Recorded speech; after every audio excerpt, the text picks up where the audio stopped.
Hello नमस्कार जय हिंद साथियों, आप सभी लोगों का एक बार फिर से स्वागत है आपके अपने पैरामेडिकल पॉलिटेक्निक और आईटीआई के यूट्यूब चैनल पे। तो दोस्तों आज हम लोग आईटीआई एंट्रेंस एग्जाम 2024 के लिए है ना क्लासेस को स्टार्ट किए हैं। तो जितने भी स्टूडेंट्स अभी हमारे साथ लाइव है, एक बार दबा के लाइक और दबा के शेयर कर देंगे, ठीक है। चलिए, वॉइस ऑडियो सब चीज क्लियर है, वीडियो भी आप सभी के बीच में बहुत अच्छे तरीके से पहुंच पा रही है, ठीक है। तो अभी दोस्तों हम लोग है ना आईटीआई का जो ओरिजिनल क्वेश्चन पेपर में करवा रहा था, हम लोग 2020 के आज क्वेश्चंस को करेंगे। वो जीके का सेक्शन होने वाला है, ठीक है। जीके के क्वेश्चंस को हम लोग प्रैक्टिस करने वाले हैं। जितने भी स्टूडेंट्स तैयार हैं, है ना, सभी स्टूडेंट्स रेडी हो जाइए, ठीक है। क्वेश्चन आप सभी के बीच में आने वाला है और हर एक क्लास का पीडीएफ दोस्तों आपको हमारे टेलीग्राम चैनल टोटल लर्निंग पे, आप टेलीग्राम पे जाइएगा और टोटल लर्निंग सर्च करिएगा तो आपके सामने टेलीग्राम आ जाएगा, जहां पे 18,000 के करीब बच्चे हैं। अभी मैं जब वीडियो बना रहा हूं, हो सकता है आगे जाके बढ़ जाएंगे, है ना, बढ़ना ही है सर। तो वहां पे आपको प्रत्येक क्लास का पीडीएफ मिलेगा। और आपको पता है कि हम लोग दोस्तों है ना MWF में, है ना, MWF में दोस्तों हम लोग क्लासेस को कंडक्ट कराते हैं। MWF में हम लोग क्लासेस को कंडक्ट कराते हैं। तो आप सभी लोग जुड़िएगा। 10 बजे आपको पर डे यहाँ पे 10 बजे से लाइव आईटीआई वालों बच्चों के लिए होता है। बहुत जल्दी मैं रेगुलर भी कर दूंगा दोस्तों। अभी क्लास आप लोग को अल्टरनेट में हो रहा है, ठीक है। चलिए, यहाँ पे पहला सवाल, आज का पहला सवाल कहता है दोस्तों, महात्मा गांधी का जन्म कहाँ हुआ था। देखा जाए दोस्तों तो बहुत अच्छा सवाल पूछा गया था 2020 में। तो महात्मा गांधी जी का जो जन्म हुआ था दोस्तों, आप सभी लोगों को पता है ना, है ना। कब हुआ था पहले ये जान लेते हैं। 2 अक्टूबर को महात्मा गांधी जी का जयंती मनाते हैं, ठीक है। ठीक है, बोलो मनाते हैं कि नहीं मनाते हैं, आप ही लोग बताना, मनाते हैं कि नहीं मनाते हैं, है ना। और कहाँ पे हुआ था इस सबको पता है। राज्य अगर मैं पूछूंगा ना तो राज्य हर एक स्टूडेंट्स को पता है, राज्य हर एक स्टूडेंट्स को पता है। गुजरात। कहाँ पे दोस्तों? गुजरात। और आप लोगों को पता होगा गुजरात में कहाँ पे दोस्तों? तो भैया गुजरात में पोरबंदर, है ना, पोरबंदर में, ठीक है। ये कहाँ है? तो ये गुजरात में है, ठीक है। यह गुजरात में है, डन, ठीक है। और दोस्तों पता है ना, महात्मा गांधी को राष्ट्रपिता भी कहा जाता है। याद रखिएगा, महात्मा गांधी को राष्ट्रपिता भी कहा जाता है,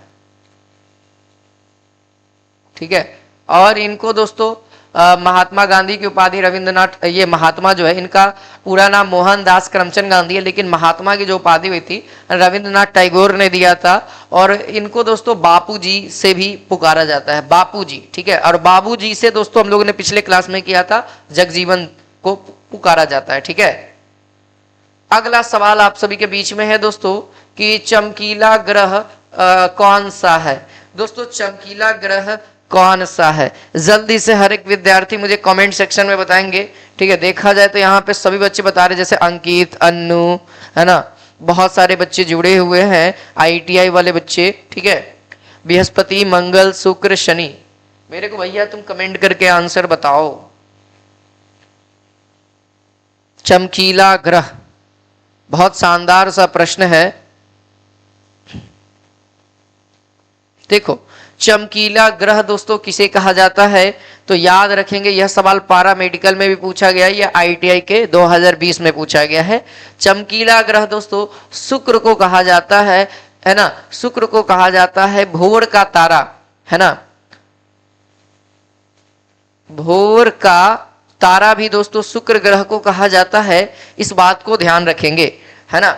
याद रखिएगा, सौरमंडल का दूसरा सबसे बड़ा ग्रह, ठीक है, दूसरा सबसे बड़ा ग्रह दोस्तों किसे कहा जाता है? शनि को कहा जाता है।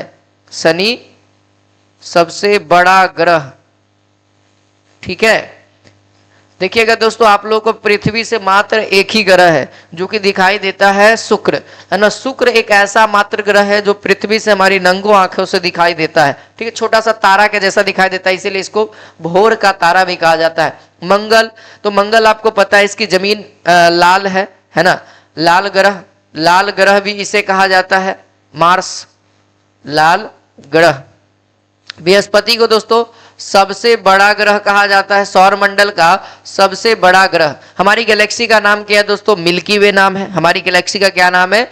मिल्की वे नाम है। ध्यान रखेंगे, जितनी बातें मैं बता रहा हूं सारे बात को एक बार आप लोग गौर से सुनेंगे और बहुत अच्छे तरीके से है ना अप्लाई करेंगे। देखिए अगर शनि ग्रह से बात करूं तो यहाँ पे अगर उपग्रह से रिलेटेड पूछा जाए है ना, उपग्रह सबसे बड़ा उपग्रह है ना, सबसे बड़ा उपग्रह किसका है? तो वह शनि का। सबसे बड़ा अगर उपग्रह कहा जाए तो किसका है? शनि का है। ध्यान रखेंगे। अगला सवाल, लाल ग्रह कौन सा है? देखो अभी मैंने बताया भैया, अभी बताया जस्ट, लाल ग्रह कौन सा है दोस्तों? उम्मीद है आप लोग को साफ साफ दिख रहा होगा, मंगल है ना, मंगल। ठीक है, चलो डन है, बोलना सभी लोग। हाँ, पहला बृहस्पति है, दूसरा नंबर पे दोस्तों हमारा शनि ग्रह है। ठीक है, चलो बहुत अच्छा। अन्नू फिर से एक और अन्नू आ गई। अच्छा, पुरानी वाली अन्नू आ गई। चलो ठीक है अन्नू, अब अगला सवाल आप सभी के बीच में है। ध्रुव तारा को किस नाम से जाना जाता है? बताना, ध्रुव तारा को किस नाम से जाना जाता है दोस्त? जल्दी से बताओ।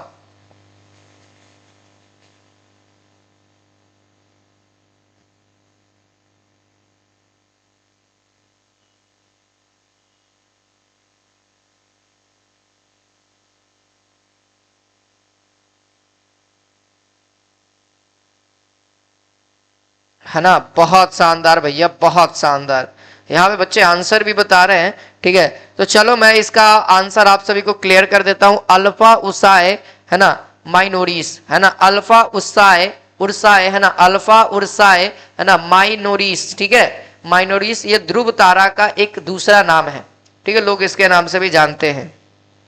अगला सवाल, अगला है दोस्तों क्वेश्चन नंबर 5, कहता है 2011 का है ना क्रिकेट विश्व कप का फाइनल मैच कहां हुआ था? 2011 का जो विश्व कप हुआ था क्रिकेट में दोस्तों, हुआ कहां पे हुआ था?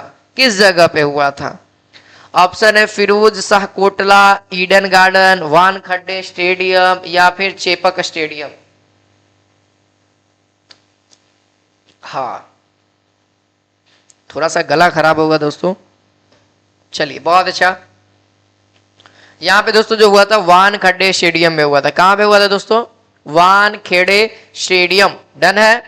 तो अगला सवाल, मुस्लिम लीग की स्थापना कब हुई? बहुत अच्छा सवाल है। मुस्लिम लीग की स्थापना कब हुई?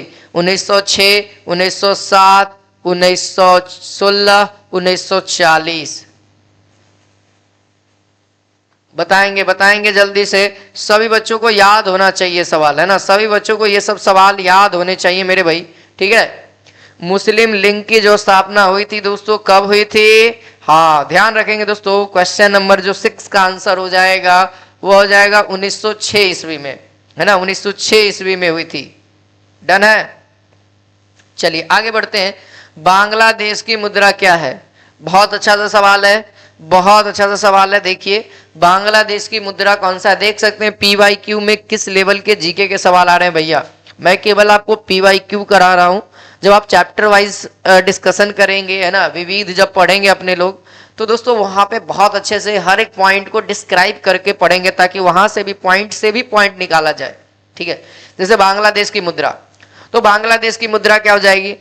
फिर बांग्लादेश का राजधानी क्या हो जाएगा है ना, बांग्लादेश का पुराना नाम क्या था? इस तरीके से हम लोग पूरे अच्छे तरीके से डिवाइड करेंगे। देखा जाए दोस्तों बांग्लादेश का यहाँ पे मुद्रा क्या हो जाएगा है ना, टका है ना, टका। ठीक है, अगला सवाल क्वेश्चन नंबर 8, चीन का शोक नदी किसे कहा जाता है ना? चीन का जो शोक नदी किसे कहा जाता है? तो आप लोग याद रखिएगा, पीली नदी को कहा जाता है। किसको कहा जाता है दोस्तों? पीली नदी को कहा जाता है। ओके, डन है। अगला सवाल, जापान का राष्ट्रीय पक्षी का क्या नाम है? बताओ जल्दी से। बहुत आसान आसान से सवाल आते हैं ITI के एंट्रेंस एग्जाम में। देखिए बताइए, जापान का जो राष्ट्रीय पक्षी है दोस्तों, उसको हम लोग दोस्तों हरा तीतर से जानते हैं। उसको हम लोग किससे जानते हैं? हरा तीतर के नाम से जानते हैं। क्वेश्चन नंबर के साथ आंसर बताया करें कमेंट में। ठीक है, क्वेश्चन नंबर 10 कहता है मैथिली कवि किसे कहा जाता है? देखिए मैथिली कवि के नाम से कौन जाने जाते हैं? विद्यापति है ना, लाल दास, सीताराम झा या चंदा झा? ध्यान रखेंगे दोस्तों, विद्यापति के नाम से दोस्तों, है ना, मैथिली कवि के नाम से वो प्रख्यात हैं, विद्यापति जी।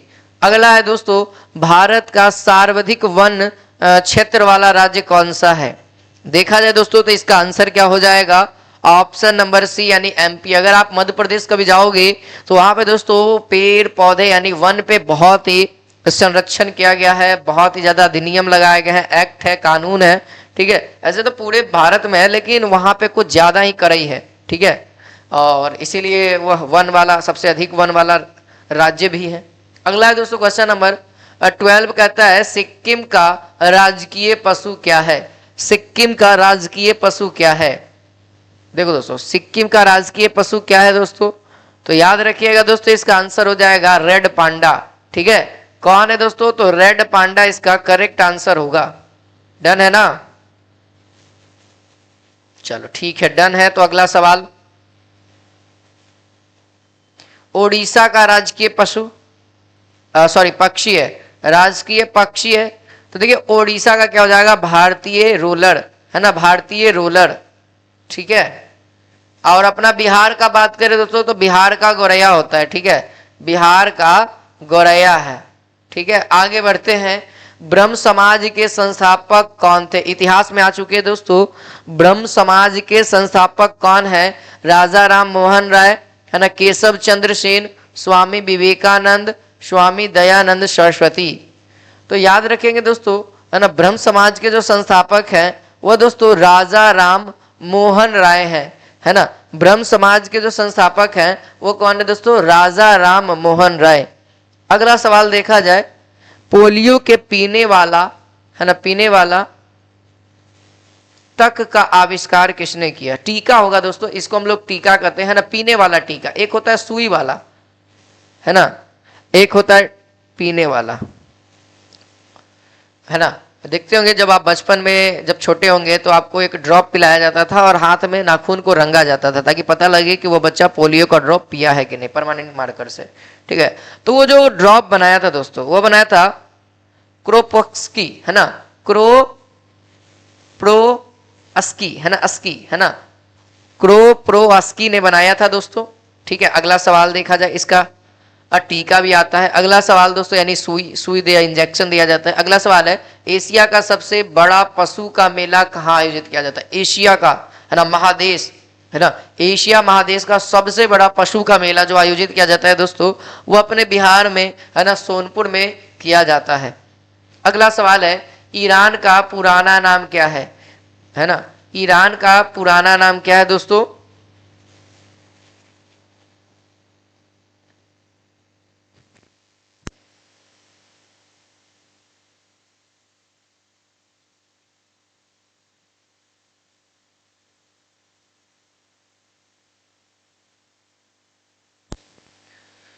हाँ भाई, तो इसका आंसर क्या हो जाएगा दोस्तों? इसका आंसर हो जाएगा फारस। Is this correct answer? क्या हो जाएगा? फारस, ठीक है। ईरान का पुराना नाम क्या हो जाएगा दोस्तों?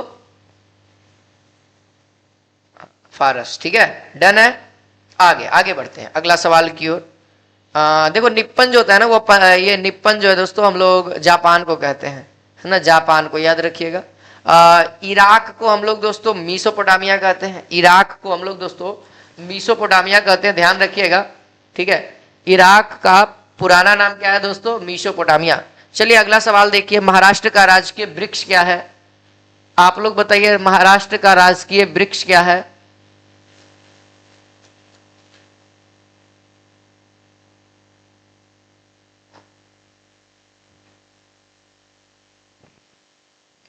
देखिए दोस्तों, महाराष्ट्र का जो राजकीय वृक्ष माना जाता है वह किसको माना जाता है? तो याद रखिएगा आम को, ठीक है, आम को। हमारे यहाँ पीपल को, पीपल को क्यों? क्योंकि बौद्ध धर्म वाला, है ना, बौद्ध धर्म के जो संस्थापक है महात्मा बुद्ध या फिर गौतम बुद्ध, वो ज्ञान की प्राप्ति हुई थी, इसी कारण से इसको हम लोग राजकीय वृक्ष मानते हैं। अच्छा, शिवाजी के कितने मंत्री थे? बहुत अच्छा सवाल। शिवाजी के कितने मंत्री थे? याद रखिएगा, शिवाजी के 8 मंत्री थे, शिवाजी के 8 मंत्री थे। अगला सवाल है, क्वेश्चन नंबर 20 कहता है, यूके का राष्ट्रीय चिन्ह क्या है? यूके का राष्ट्रीय चिन्ह क्या है दोस्तों? तो जो यूनाइटेड किंगडम है उसका राष्ट्रीय चिन्ह क्या है? गुलाब का फूल, है ना, गुलाब का फूल। आगे बढ़ेंगे। क्वेश्चन नंबर 21 कहता है दोस्तों, विश्व में किस धर्म के अनुयायी सबसे अधिक है? यानी कि विश्व में किस धर्म को मानने वाले सबसे अधिक है?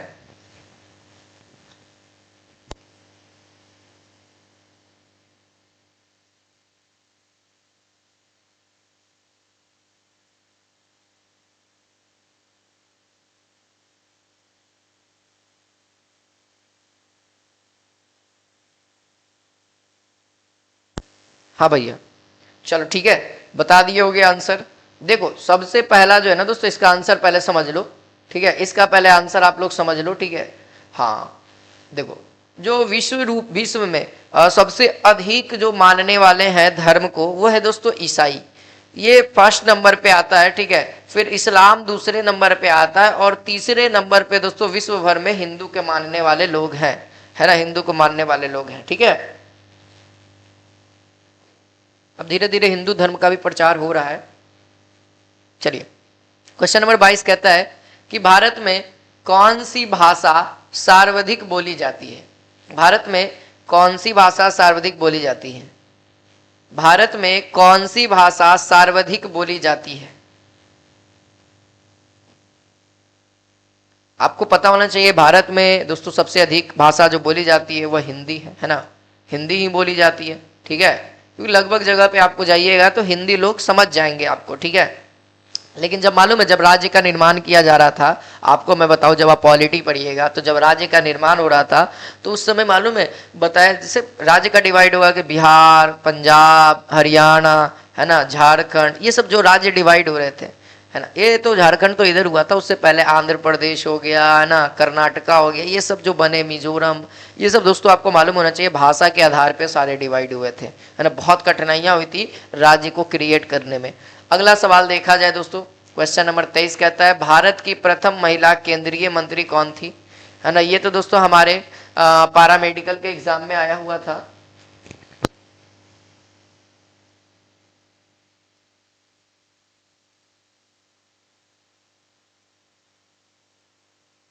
हाँ भाई, बताओ जल्दी से आंसर। चलो ठीक है, ज्योति कुमारी ने ए बताया। नहीं भाई, ए नहीं होगा, याद। अच्छा 22 का ए बता रही है। अच्छा 23 का, क्वेश्चन नंबर 23 आप सभी के बीच में आ गया भैया, 23 का सी होगा। बहुत अच्छा, बहुत शानदार, है ना। यहाँ पे क्या हो जाएगा दोस्तों, राजकुमारी अमृता कौर। ध्यान रखेंगे दोस्तों, कौन थे? राजकुमारी अमृता कौर, है ना।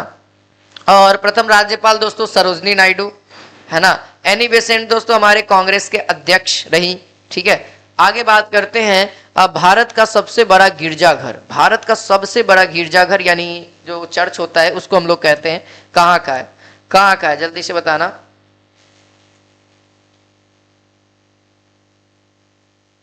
सेंट, याद रखिएगा, सेंट कैथेड्रल, है ना, सेंट कैथेड्रल, जो कि भारत का सबसे बड़ा गिरजाघर है, जिसको हम लोग चर्च कहते हैं अंग्रेजी में। अगला सवाल 25, फ्रांस के, है ना, सरकारी दस्तावेज का क्या नाम है? फ्रांस के सरकारी दस्तावेज का क्या नाम है, आप मुझे बताएंगे फटाफट जल्दी से।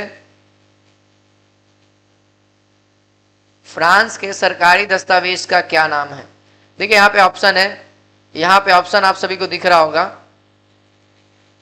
ग्रीन बुक, ऑरेंज बुक, है ना, ब्लू बुक और दोस्तों येलो बुक। कौन सा होगा, जल्दी से फटाफट आप मुझे बताएंगे।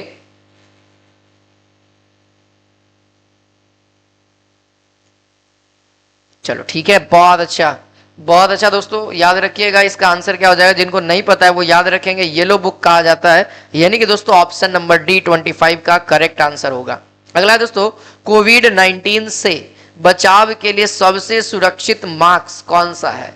देखिए कोविड-19 से सबसे सुरक्षित मास्क जिसको कहा जाता है ना, जो WHO ने बोला था, तो वो था दोस्तों N95, है ना। N95 मास्क होता था, जिसके अंदर श्वास लेने के लिए अलग से एक क्या कहते हैं एयर प्यूरिफाई लगा हुआ रहता था, ठीक है। अगला है दोस्तों, अर्थशास्त्र के पिता किसे कहा जाता है? तो अर्थशास्त्र का जनक, याद रखिएगा, अर्थशास्त्र का जनक। एक है अर्थशास्त्र के लेखक, तो अर्थशास्त्र के लेखक चाणक्य को कहा जाता है, लेकिन जनक दोस्तों हम लोग, है ना, जनक दोस्तों हम लोग एडम स्मिथ को कहते हैं, किसको कहते हैं? एडम स्मिथ को कहते हैं। ठीक है, अर्थशास्त्र के जनक हम लोग एडम स्मिथ को कहते हैं। इनकी एक पुस्तक है ना, वेल्थ ऑफ नेशन, बहुत पॉपुलर है, वेल्थ ऑफ नेशन। ये कभी कभी एग्जामिनर सवाल कर देते हैं, वेल्थ ऑफ नेशन, है ना, क्योंकि 1776 ईस्वी में आई थी, है ना, याद रखेंगे। और इन्होंने दोस्तों अर्थशास्त्र नामक पुस्तक का रचना किया था। ठीक है, याद रखिएगा, गड़बड़ मत कर दीजिएगा, अर्थशास्त्र नामक पुस्तक की रचना की थी।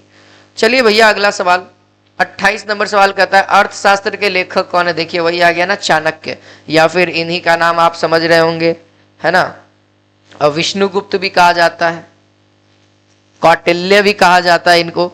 चलिए आगे बढ़ते हैं, राज्य अपहरण नीति किसके द्वारा अपनाई गई?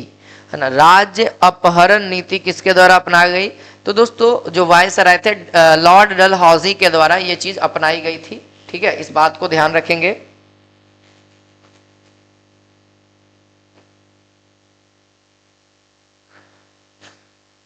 चलिए भैया अगला सवाल, क्वेश्चन नंबर 30 कहता है कि सबसे लंबे समुद्र तट वाला भारतीय राज्य कौन सा है? सबसे लंबा समुद्र तट वाला भारतीय राज्य, तो याद रखिएगा दोस्तों हमारा गुजरात हो जाएगा। ठीक है, अगला सवाल है मिशन इंद्रधनुष किस संबंध रखता है, किससे संबंध रखता है? देखिए मिशन इंद्रधनुष जो है दोस्तों वह किससे संबंध रखता है? से छूटा हुआ है ना, किससे संबंध रखता है? तो यह दोस्तों टीकाकरण से संबंध रखता है। ठीक है, इसका काम था टीकाकरण करना। अगला सवाल दोस्तों, भाभा है ना परमाणु अनुसंधान की स्थापना कब की गई थी? तो 1954 ईस्वी में किया गया था। उम्मीद है आप सभी लोगों को याद भी होगा। क्वेश्चन नंबर 33 कहता है हवा से, है ना, हवा से हवा, है ना, हवा से हवा में मार करने वाली, है ना, हवा से हवा में मार करने वाली मिसाइल कौन सी है ना, मिसाइल कौन सी है? बताइए जल्दी से आप सभी लोग आंसर। देखिए दोस्तों तो इसका आंसर जान लेते हैं। ठीक है, कुछ बच्चों को इसका आंसर नहीं समझ में आ रहा होगा, तो उसको हम लोग अस्त्र कहते हैं ना। कौन सी मिसाइल है? अस्त्र मिसाइल है। अगला है चीनी यात्री फाहियान किसके शासन काल में भारत आया था? चीनी यात्री जो फाहियान था दोस्तों वह किसके शासन काल में आया था? तो याद रखेंगे दोस्तों वह चंद्रगुप्त द्वितीय के शासन काल में आया था। चलिए अगला सवाल है दोस्तों, अशोक किसका उत्तराधिकारी था? अशोक दोस्तों किसका उत्तराधिकारी था? तो याद रखेंगे दोस्तों वह बिंदुसार। अशोक किसका था? बिंदुसार का। ठीक है, बिंदुसार का, है ना। चलिए आगे बढ़े, क्लियर है? इतना दूर तक तो आप सभी लोगों को क्लियर होगा। 35 कहता है अशोक किसका उत्तराधिकारी था? तो दोस्तों बिंदुसार का, है ना। देखिए बिंबिसार दोस्तों मगध पे पहला शासक के रूप में आया था, हरियंक वंश, जो कि बिंबिसार का बेटा अजात शत्रु आया, है ना, तो ये होगा। अगला सवाल देखा जाए तो अगला 36 कहता है दोस्तों एस्थर, ये क्या है?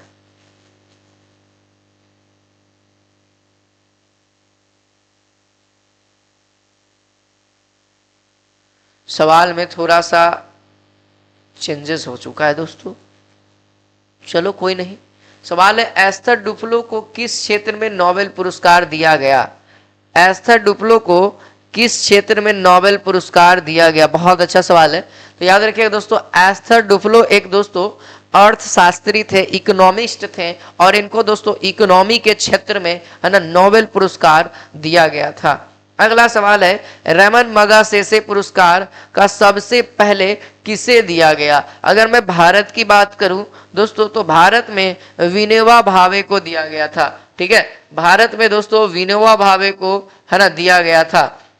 ध्यान रहेगा ना? चलो ठीक है ना। 1958 ईस्वी में दिया गया था। नौसेना का सर्वोच्च पद कौन सा होता है? नौसेना का सर्वोच्च पद कौन सा होता है? आप सभी लोगों को इसका आंसर मालूम होना चाहिए, है ना, बताइए जल्दी से, है ना।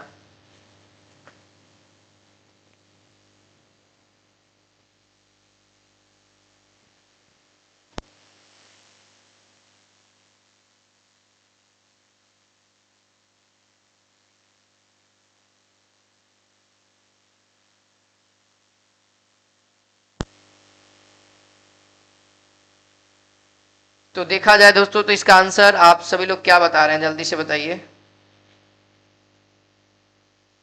है ना, एडमिरल, है ना, एडमिरल, जिसको हम लोग चीफ ऑफ नेवल स्टाफ भी कहते हैं। ठीक है, याद रखिए कौन है, एडमिरल कहते हैं। ठीक है, बहुत अच्छा, बी नंबर हो जाएगा। हैजा रोग किस जीवाणु के कारण होता है? देखिए सब बायोलॉजी के भी सवाल घुसाए गए हैं जीके में। ठीक है, जीके में दोस्तों आपको बायोलॉजी के सवाल भी देखने को मिल जाएंगे। तो यहाँ पे दोस्तों किसके कारण होता है, तो यहाँ पे हो जाएगा विब्रियो कॉलोरा, है ना, कॉलरा, है ना, विब्रियो कॉलरा नामक जीवाणु के कारण हैजा रोग होता है। टाइफाइड मानव शरीर के किस भाग में होता है? टाइफाइड मानव शरीर के दोस्तों आंत में होता है ना। आगे, उच्च शिक्षा का केंद्र वल्लभी स्थित था। उच्च शिक्षा का केंद्र वल्लभी कहाँ स्थित था? तो आप लोगों को मालूम होना चाहिए यह कहाँ पे था दोस्तों, गुजरात में ना, गुजरात में ना, जल्दी से बताना एक बार कमेंट करके आप लोग। हाँ ठीक है, बहुत अच्छा, हाँ जी गुजरात में था सर, बहुत शानदार। चलो आगे बढ़े, गुजरात को टिक कर दिए। अगला सवाल आप सभी के बीच में, अपनी राजधानी को दिल्ली से दौलताबाद कौन ले गया था? कौन सा शासक दोस्तों राजधानी को दिल्ली से दौलताबाद ले गया था? तो मोहम्मद तुगलक। कौन? मोहम्मद तुगलक। भारत में औद्योगिक वृत्त का कौन, है ना, कौन निम्न में से इनमें से स्रोत नहीं है? बताइए।